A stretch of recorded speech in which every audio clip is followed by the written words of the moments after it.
Film Room, guys. I'm your host, Matthew Wegg. And I'm your fellow tired host, Chet Severn. Hey, we can't be tired today, Chet. I know. We gotta entertain. Yep. Let these people know what's going on. Don't worry, I will sound as happy as I can today, guys. All right, guys. So, once again, it's just me and Chet. Rogue Cisco is busy. All of our other guests are not available. So it's just Matthew, Chet, Power, half-hour Woo! thingy. So I hope you guys are ready for this because it's going to be an amazing show. We have a lot of things to talk about, all involving 20th Century Fox, which is weird. But before we get to any of that good stuff, we're going to talk about the box office. Dum bum bum bum bum bum bum. Box office report. All right. So, by the way, these numbers are brought to you by BoxOfficeMojo.com. BoxOfficeMojo.com. So this weekend, Fate and Furious came in at number one again. No surprise. Yay.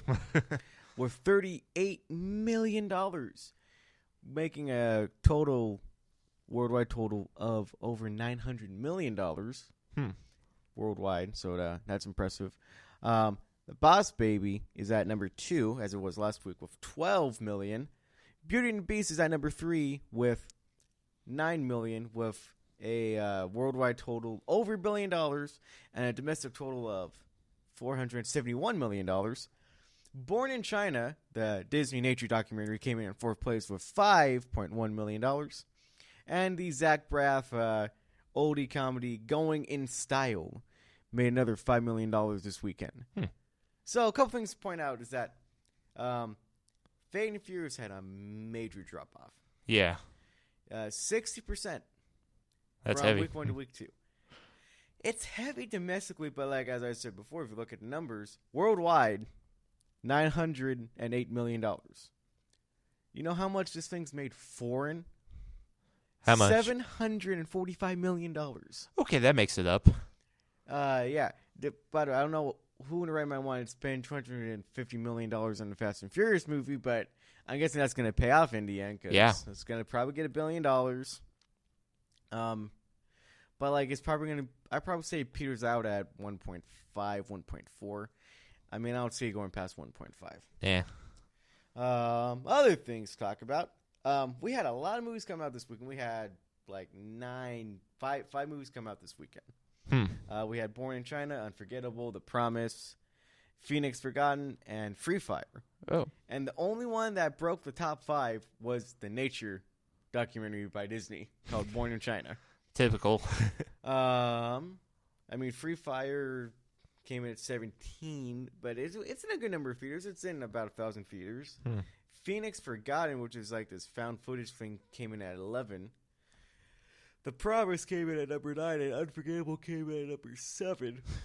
All these things are interesting to me because Unforgettable is basically the Scream Gems September drop movie, Fatal Attraction ripoff.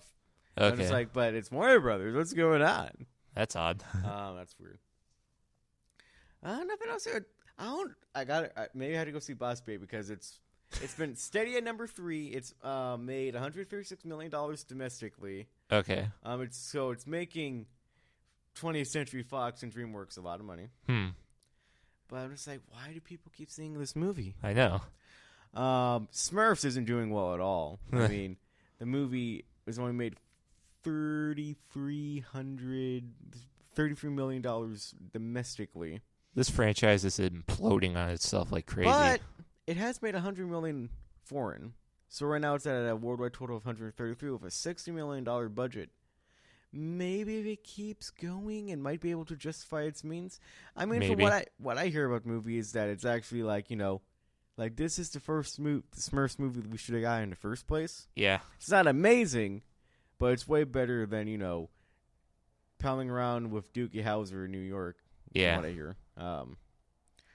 Anything else? I mean, what kind of year do you think Disney's going to have so far with Beauty and the Beast already at $1 billion? Yep. And their nature documentary being in the top 5 with all of these other movies coming out. I feel like the nature movie's probably more of the here, I got you back type of movie in which it'll get money for it, but that money's just going to go for other projects just because it works out. That's how Disney works. They like to help the family in every way they can, if you know what I mean. So, last year, Disney broke the record for total domestic growth of a studio in a year. Uh-huh. Yearly comparisons. Let me see. In 2016, Disney made 7.03. Wait, I don't know if I'm reading this right. This is tough to read. I don't understand what I'm reading. I'm sorry, guys. I want to talk about this, but is that $1 billion? Oh, $7 billion as a collective, as a studio, with all the movies you released last year. I mean, we're talking about Rogue One. Right. We're talking about Civil War. We're talking about Doctor Strange. But we're also talking about like movies that, really picked up some of the extra change, like Jungle Book. Yes. And, what other Disney movies? Oh, Moana. And Finding Dory and all these other movies. And Zootopia is a big one, too. Yep. That broke $1 billion. Mm-hmm. So, and that's going back as far as 2016. Well, with that. Yeah. So, I mean, this year they hit Beauty and the Beast has already made $1 billion. Yeah. We're only in April. Mm-hmm. $1 billion movie. Disney has 3 Marvel movies coming out this year. Mm-hmm. It has Guardians of the Galaxy Volume 2. Mm-hmm. It has Spider-Man Homecoming. And we have Thor Ragnarok. Mm-hmm. That's going to be placed out for the rest. We also have Star Wars. Yep. In December. At the end of the month. Or at the end of the year. Yep. So do you think they'll be able to break their record again, or do you feel like it might be maybe? I think they might get close to breaking it this year due to the whole Spider-Man thing, because that could be received in either way because of the fact that it's a Marvel-Sony partnership project. But yeah, the rest of the films that have been mentioned already will make up a little more of it. Maybe not break the record for this year, but close enough. All right. That was our exciting... Sorry, guys. I don't mean to be tired. That was our exciting box office report. Pretty standard weekend. If you guys, I don't know, maybe don't see Fast and Furious again because it's made a crap ton of money, go support something smaller. All right. So we're going to move on to... why I keep saying... I don't want to talk about this because there's so little to talk about. And I thought we would get the trailer today. Yeah. It hasn't showed up yet. So, yesterday, 20th Century Fox released a trailer tease for the new Kingsman movie, Kingsman: The Golden Circle, which is based off the 2015 film Kingsman: The Secret Service, which is a great movie. Mm-hmm. Like, it's amazing. It's awesome. Chad hasn't seen it yet. Come on, man. Don't throw me under the bus, please. So, if you guys are following us or listening live right now, please hashtag @ChetSeverm. Go watch Kingsman. Why? What are you doing with your life? Or that kind of thing, because he needs to watch it. I gave it him. He has it. He can watch it whenever he wants. He needs to, like, if he needs to write something, he needs to work on something, write something out, put the movie on so he can watch it. But there's a couple of cool things in this 15-second spot, if you can, like, see anything. I mean, we see, our main character come back. We get to see, better look at Channing Tatum's character and Halle Berry's character. And then there's this weird shot with Eggsy, who's the main character, fighting this one-armed guy. Yeah. With a really cool shot. And this is Matthew Vaughn directing, and Matthew Vaughn's an amazing director. He's rumored to direct Man of Steel 2. I really hope he gets it because he's a great director and he has good visual style. This is his first sequel. It comes out the last week of September. I just really want to see this movie. But I want the trailer. I want the trailer, Chet. That trailer. Yeah, I got to say that one-arm thing that he was fighting in there, I feel like that thing's going to be a little bit taller than normal. Like, it could be like a big monstrosity of some sort. It's just been dumbed down the size for the sake of the trailer. No, it's probably a normal-sized person. Okay. It looked like maybe it was just the camera angles. It just looked like it was bigger. Yeah, that's just why you need to watch Kingsman, so you can understand how amazing it's going to be. It's going to be amazing. I do say Channing Tatum looks cool. Yes. And Channing Tatum is just like he's come from a place where he was, just the guy that was in those Step Up movies, and he can kind of dance. Mm-hmm. And then he's like, I'm gonna try to act, and he didn't really get it. And then 2012 was 21 Jump Street, and then I was like, oh, this guy can act. this guy's funny. Mm-hmm. I don't know if he can act. And then Magic Mike came out the same. It's like, okay, he can act. And then Foxcatcher, which he was great in, I felt like he got snubbed. Nah. And people would say, Steven Carell was amazing. He was. Yeah. But Channing Tatum was better, gonna be honest, because he has played like a very more subdued character. He's not supposed to be eccentric. He's just supposed to be very determined, but he's very determined about himself. It's a very dark movie. That's if you want to watch Foxcatcher, be ready to be depressed afterwards. Because oh my god. Yeah, as far as Channing's concerned, I think he's just there to help the franchise roll. He's there as the guy that's here. I'm going to help you guys out, make this movie look good. No, Channing Tatum's not that. In a more nice way. Channing Tatum's not. You're saying he's basically The Rock. The Rock comes into franchises and builds them up. Right. But that's not what Channing Tatum is. Channing Tatum's just like, hey, you want to be in this movie? Yeah, I want to be in this movie. All right, let's go. I mean more charitable type of guy, not. What do you mean charitable? Like he did G.I. Joe.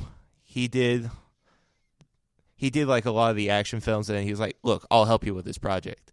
I don't understand what you're talking about, Chad. Well, I just feel like he's doing these. He's just getting more involved now that he's a better known actor. He might be trying to get some franchises up on their feet now. Okay, but Channing Tatum's not the kind of person that does that, Chad. All right. He's not that well of an established name. All right. That's what The Rock is. That's why they brought The Rock into the G.I. Joe sequel. They didn't go see Channing Tatum for the G.I. Joe sequel. They wanted to go see The Rock because The Rock was in the G.I. Joe sequel. Same thing with Fast 5 and Baywatch and all those things. Channing Tatum's just there just like, hey, it's a good paycheck. I'm gonna have fun. That's it. Yeah. He's not gonna build credibility. Right. I mean, the person that has the most credibility in this entire thing, in my opinion, is just Taron Egerton because he's actually a really good actor, and Matthew Vaughn is their director. All right. So, yay! Yeah. Kingsman. The trailer's supposed to drop today. I'm going to watch it. I'm going to be very excited. We'll probably talk about it on Thursday. And then I'll just be like, Kingsman. Yes. But then I'll be like, Star Wars. All right. Moving on to another Fox property. So Fox has finally announced that they are making the next X-Men movie. Woohoo! Not New Mutants, which is still coming out, by the way. Mm-hmm. This year, too. Yeah, in 2018. Sorry, next year in 2018. They announced that the third X-Men movie is going to be X-Men Dark Phoenix. Wow. Everybody take a breath. Oh, my God. It's going to be Dark Phoenix. Mm-hmm. Oh, they're going to screw it up like last time. Oh, my God. I'm pretty sure they won't this time because they probably learned their lesson.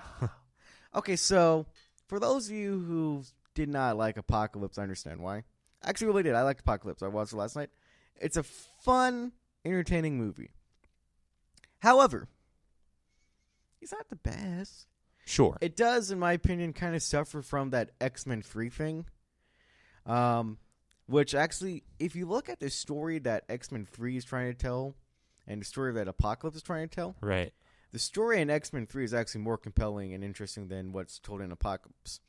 But both these movies suffer because I feel like the X-Men movies are at their weakest when they try to be box office spectacles. Right. Which, Last Stand has the, has all like the CGI effects and the big battle at the end. Same thing with Apocalypse, and Apocalypse is like 10 times more crazy. Right. And I just feel like that's not what makes that source material work. Right. I mean, it really is just like this commentary, with mutants and humans and can they exist, and maybe some mutants are too powerful and they need to be monitored. And like when they focus on that kind of like social and civil interactions, that's where the X-Men movies are at their strongest. That's why the first two X-Men movies, Days of Future Past, Logan. They're amazing because they keep themselves in the ground of what makes these characters compelling, and they really focus on that. That's why I kind of felt it was missing from Last Stand, Origins, and a little bit in Apocalypse, because you get introduced to Cyclops and Storm and Jean Grey again, and they're not really that interesting. Now, it's either the writing wasn't interesting or the actors portraying them aren't that interesting to begin with. So I think it's mainly the writing that was done, because if you think about it... All right, you hear that, Simon Kinberg? Go take a break from Rebels. Really work on the script. I want something that's as good as Days of Future Past. Got it? Okay. Because here's the one thing that I've noticed from the superhero movie genre, especially the Disney Marvel side of it. They do their homework. They go through the comics. They see what's happening in there. But then instead of actually taking the actual event out of the comic book, they tweak it a little bit and make it their own thing and do not follow the original story 100%.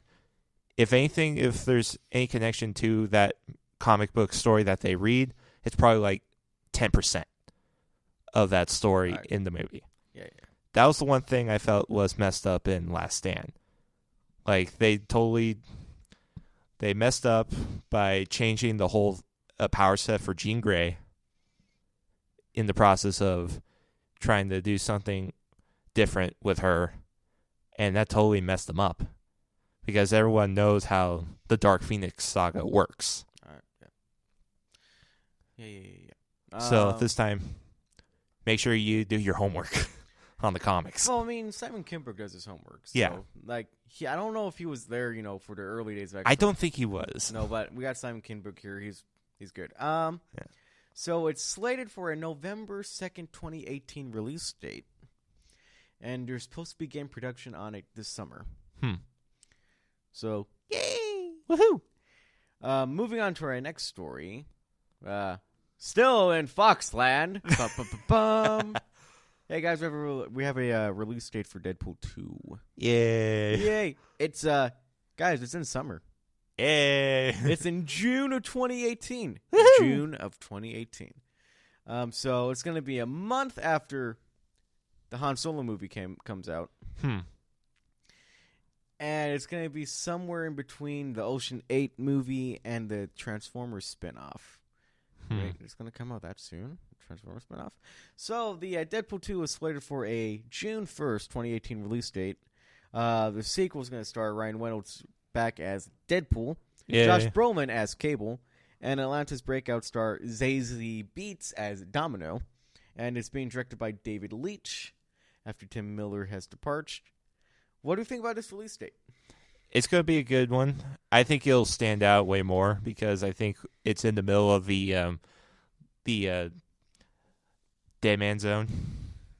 No. Deadland. No, June is not Dead Man Land. Really? June is not No Man's Land. You have to understand, from May to August. Yeah, I know. It's a summer blockbuster, but for some weird reason... No, June is not a Dead Man Land. I just feel like it's kind of in the Dead Man territory because of the two movies that you mentioned in here. The Transformers spinoff and Ocean's 8. You can't deny Transformers. You want to know why? Why? Because all those movies make $1 billion. Even one coming out this year will probably make $1 billion. You can't write that off. And if you look at the calendar, I mean, you also have to realize that every week there's a big movie coming out. Right. And June 1st, I think the Han Solo movie comes out 2 weeks before June 1st. So that's still going to get a lot of business. Right. Well, that's on the Disney side, but... Hey, no, you got to understand, Chet. Summer is busy. There's no Man Land dead zone in summer. From May to August, it's going to be packed.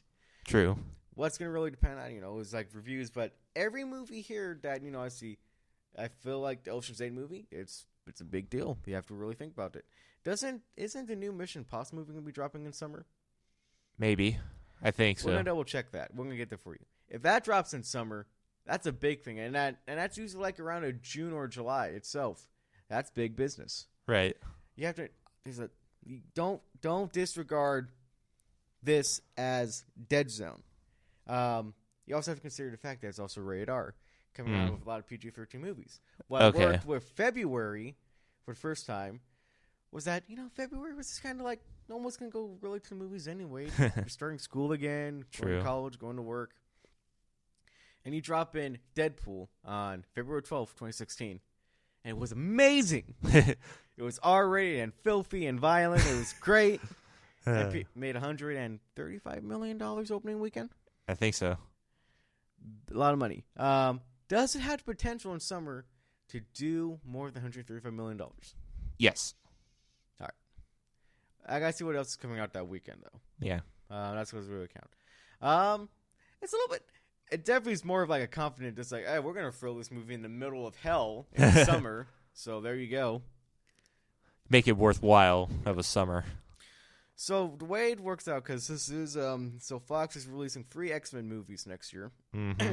They have a New Mutants movie that's coming out in April. Right. Deadpool comes out in June. And the Dark Phoenix X-Men movie we just talked about comes out in November. Right. So they're like, hey, well, if Marvel can make 3 movies every year, I guess we can too. How about us? Let's do it. All right. So. At least they got a franchise that they've been working on long enough to make it work. Yes. Guys, it's like, hey, well, will we get X-Men in the movies? No. Not yet. Guys. Not yet. Not for a while. And with that, guys, we're going to take a short, brief intermission. We have a song for you that we're going to play when we come back. We're going to talk about our Netflix picks. Yes! Woo! And more 20th Century Fox stuff, including Aliens, Blue Aliens, and actually that's it. Then we're going to talk about some Marvel stuff. When we come back.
Welcome back, guys. I'm Matthew Wegg. And I'm Chet Severn. This is, of course, Film Roll, and we're going to talk about some more Fox stuff. Woo! After our Netflix quick picks. Chet, why don't you start us off? Okay, my first, my Netflix recommendation is actually a TV show.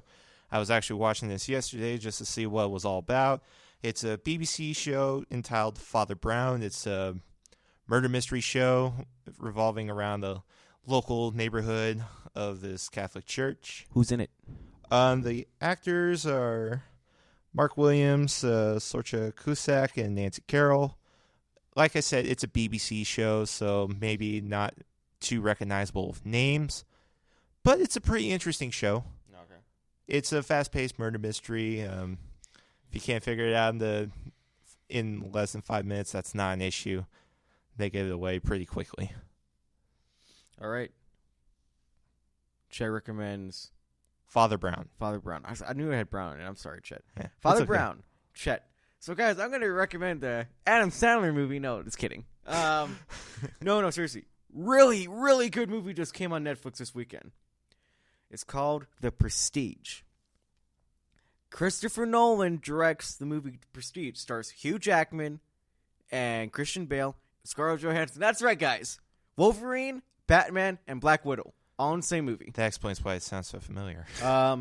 It's about these dueling magicians, and they tried to outcraft each other, and it takes place in the 18th century. Now I remember where it's Nikola Tesla's in it. It's really, really good. This is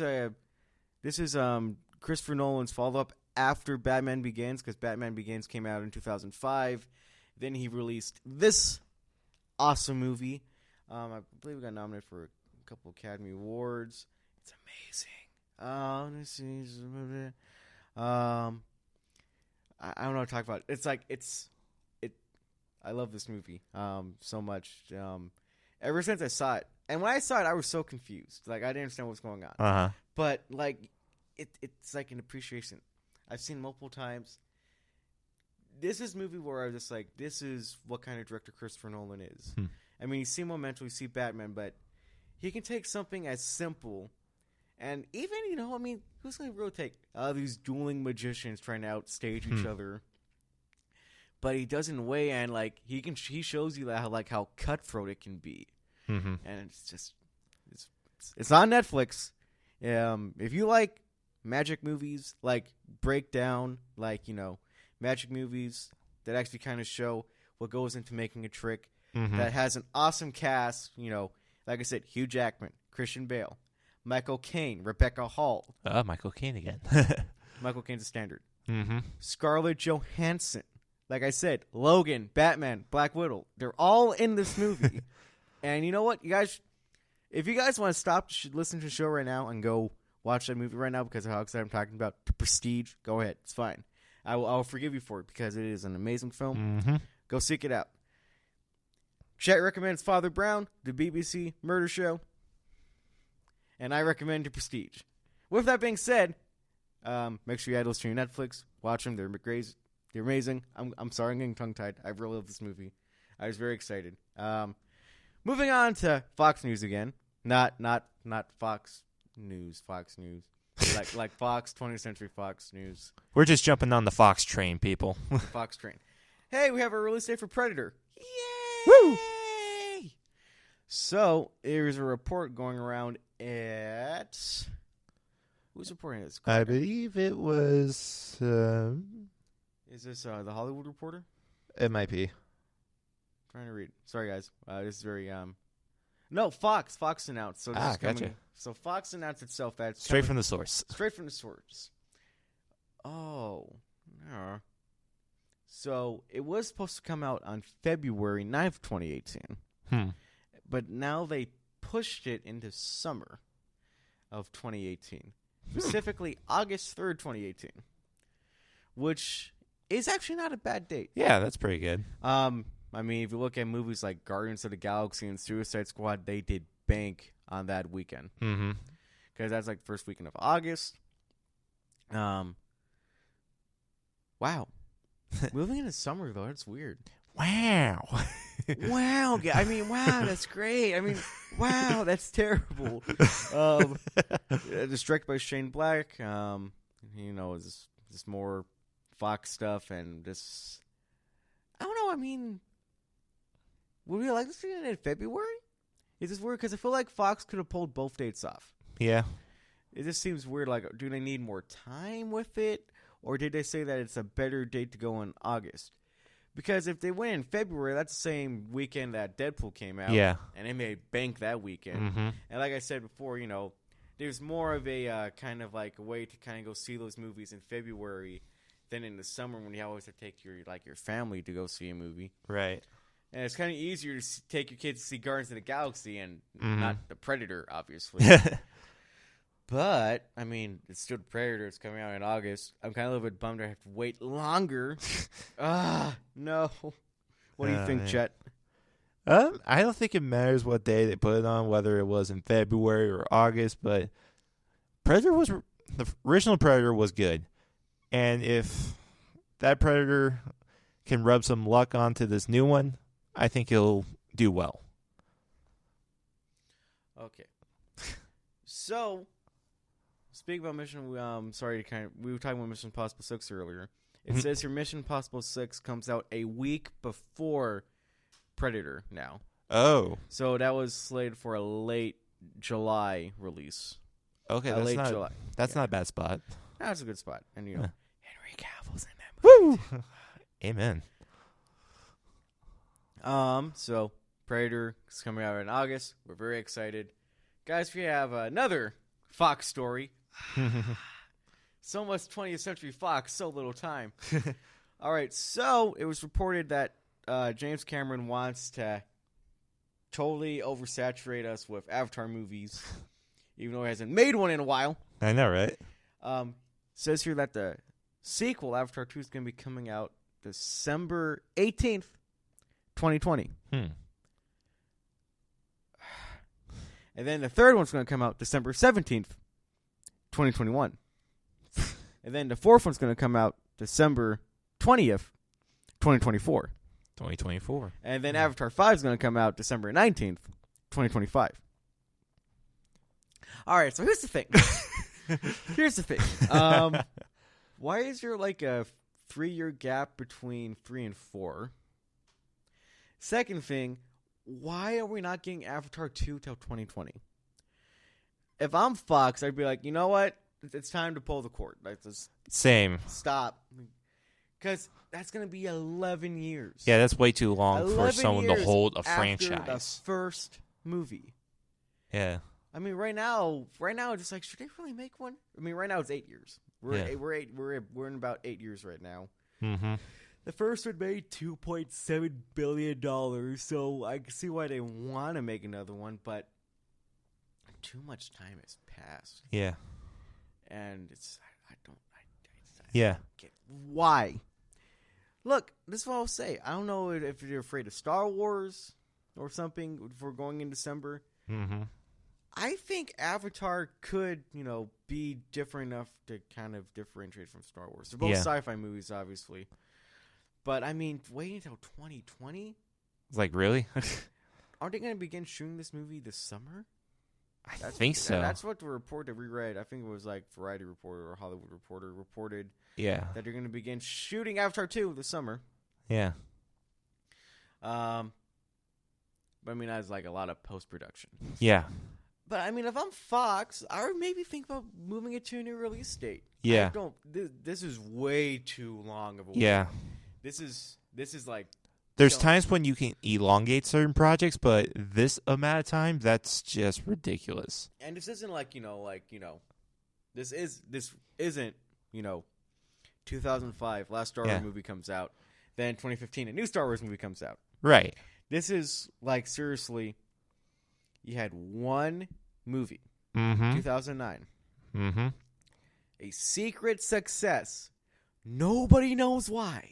Yeah. Made $2.7 billion. Mm-hmm. My opinion is that no matter what you think of the movie, when you were in the theater watching it, and if you went to go see it in 3D and went to go see it in IMAX, you got your money's worth. And when you thought about it, you're just like, it wasn't really that great. But when you're in the theater, you're just like, yeah, this is amazing. This looks amazing. And it is. And it's original. I know people are going to be like, it's a rip off of Ferngully. Yeah, but so is everything.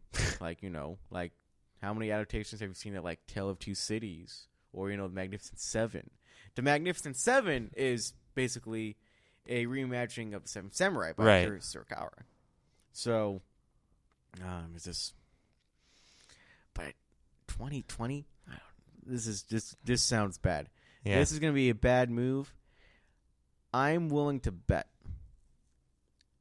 that in a year, they're either going to move Avatar 2 to 2019, or they're just going to pull the entire slate. I would pull the entire slate if it were me. But we're going to see a year because they're going to start filming this summer, and that's just weird. That's weird, man. That's weird. Yeah, I wouldn't. Don't do that. No, that's not smart. It's like having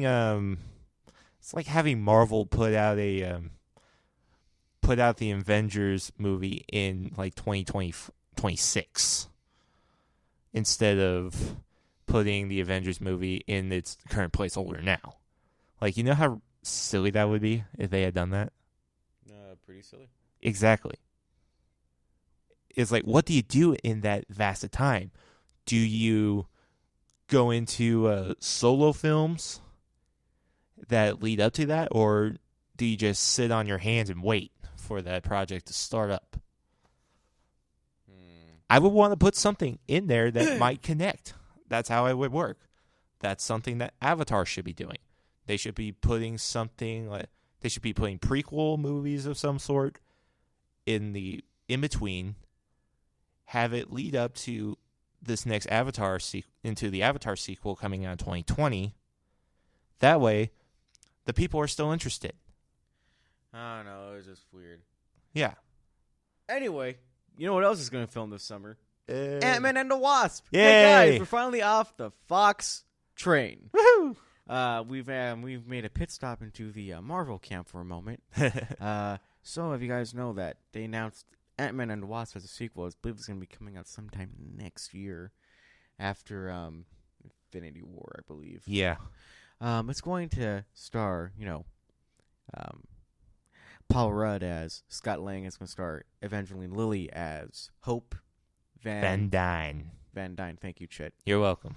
And it's going to be called AntMan and the Wasp. It's going to begin shooting this summer. Yay! Woohoo! This June. Now, look. I don't know about you, Chet. Okay. 2015 was a special year. Yes. We got Star Wars. Mm-hmm. We're going to get an Avengers movie. We got a lot of good stuff. But we got Avengers Age of Ultron and we got Ant-Man. Mm-hmm. Myself, personally, I liked Ant-Man more than Age of Ultron. I'll agree with you on that. It's just that I don't know. It just seemed like the backstage stuff that happened when making Age of Ultron got really weird. That's all I can say, and that's why the film might have some ups and downs, a lot of ups and downs, more downs than ups. Like the backstage stuff that happened with Rogue One. Oh, I went there. Yes, I went there. Yes, I went there. Yes, I did. Same case, but at least I think Rogue One was a little more handled better versus Age of Ultron. Now, let me say this.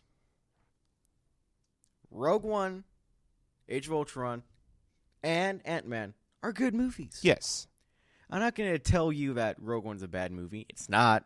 I'm not going to tell you that Age of Ultron's a bad movie. It's not. Right. I'm definitely not going to tell you that Ant-Man's a bad movie. It's not. But what I will tell you is that it's amazing to me, and this is why I really believe this thing, and this is something that I want people to really think about. Age of Ultron was a little bit. It wasn't even like disappointing. It's just like it was kind of just like it was just like a couple pegs down for no reason. I feel like here's the thing for me. A lot of people felt that it was a huge missed opportunity to introduce another character being Hank Pym. Like in my mind, that's where you should have introduced Hank Pym. During Age of Ultron, Stark consults him about something related to Ultron. No, that's and that's when things went south for him because he didn't listen to Pym. No. See, that's the issue already. Age of Ultron, for me, is a movie that suffers too much from something that, in my opinion, BVS suffered way too much on. And what was that? Too much world building and world extending. Like, if I think of Age of Ultron, I like the central conflict, but they spend too much time with, building out what's supposed to happen in the future, and there's that weird jacuzzi Thor scene, and, the flashback stuff don't really mean anything. But at least it was justified a little bit with the vision part. The whole vision sequence. That was it. But, yeah, that was justifiable, but the rest, okay, I'll give you that part. But so, and this is what I really mean when I say that the best Marvel movies are the ones that focus on its central story and don't focus too much on, trying to build up what's going to happen next. That's why Iron Man 2 didn't work as a film as much because it spent too much time trying to build up, the Avengers and all this other weird stuff that needs to happen in the MCU.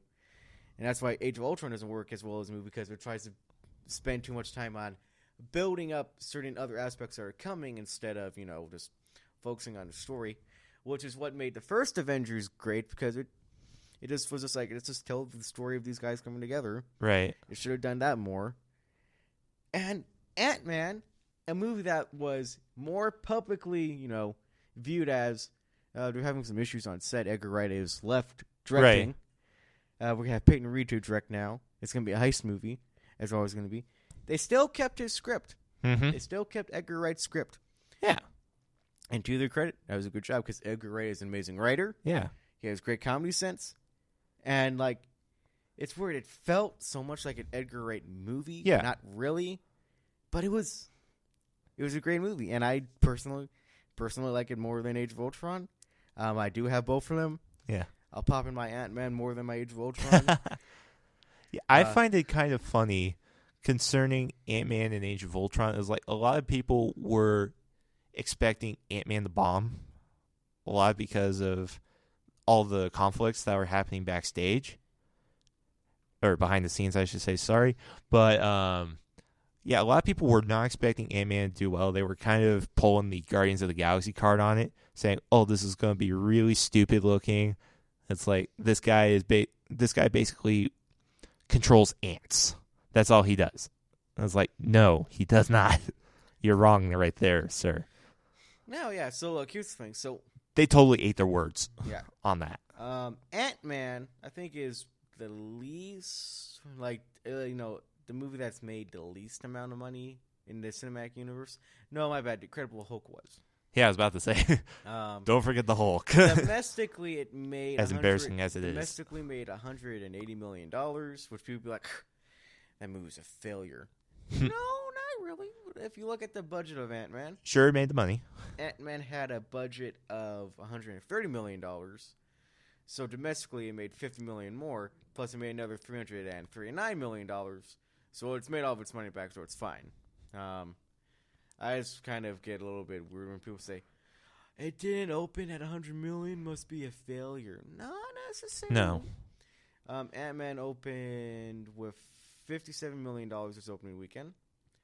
I feel like the sequel will double that. Right. When it comes out in 2018, when they begin filming in June, it's going to be exciting. From what the producers are talking about the movie, it's as much a Wasp movie as it is an Ant-Man movie, which I really like because I like to see cool characters, and I like to see if this is the closest we're going to get to getting some sort of like female-led superhero to help Captain Marvel. I'm okay with it. It's cool. Yeah, because we're getting Captain Marvel in like 2019. It's going to be amazing. And it's also one important thing to note about this adaptation of the Wasp. This is a totally new design of the Wasp because the original one from the comics was briefly mentioned and featured in the first Ant-Man movie, but no one knows the fate of that character.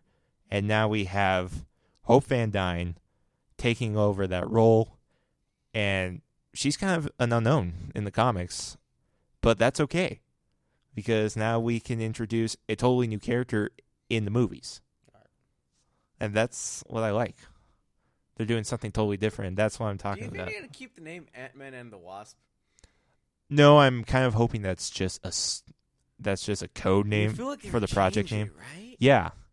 They should be doing it. So it's kind of like it was kind of the whole thing with Captain America 3, how everyone was thinking that it was going to be the Serpent Society until it got changed to Civil War. Okay, officially. Well, one sec. First off, they did it in the same show, so that doesn't really count. They did that in the exact same hour. Yes. So that doesn't count, Chet. You know that doesn't count. Okay. Because it doesn't count because Marvel did that solely on purpose. Mm-hmm.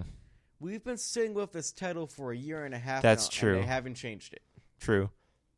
Same case, or maybe I should mention the Avengers, the fourth Avengers film.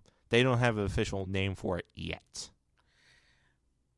Well, yeah, but I mean, they don't have an official name, but this thing's been called Ant-Man and the Wasp since late August of 2015. I'll admit I'm waiting for them to actually make the change.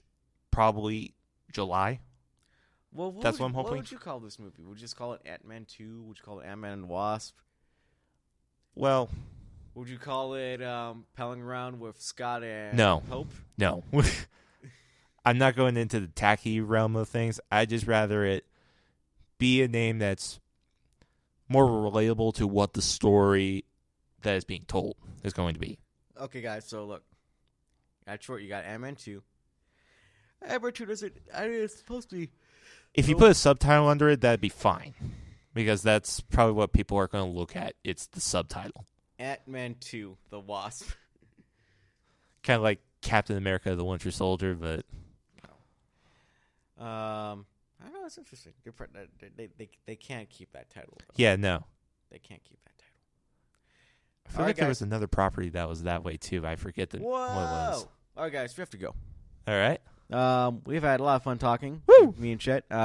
Sorry for our Fox-centric day. We've just been a lot of foxing around with Fox and Fox telling us stuff and Fox doing this and Fox doing that. Fox. But make sure you guys check in the Cannons Radio feed for new episodes recorded every day. You know, we have Late Night Talks, Sauce and Sammy, Meeting of the Minds, Gaming Greatness, all these great stuff. Mm-hmm. With that being said, I've been Matt. I've been Chet. Bye-bye, everybody. See ya. Laters.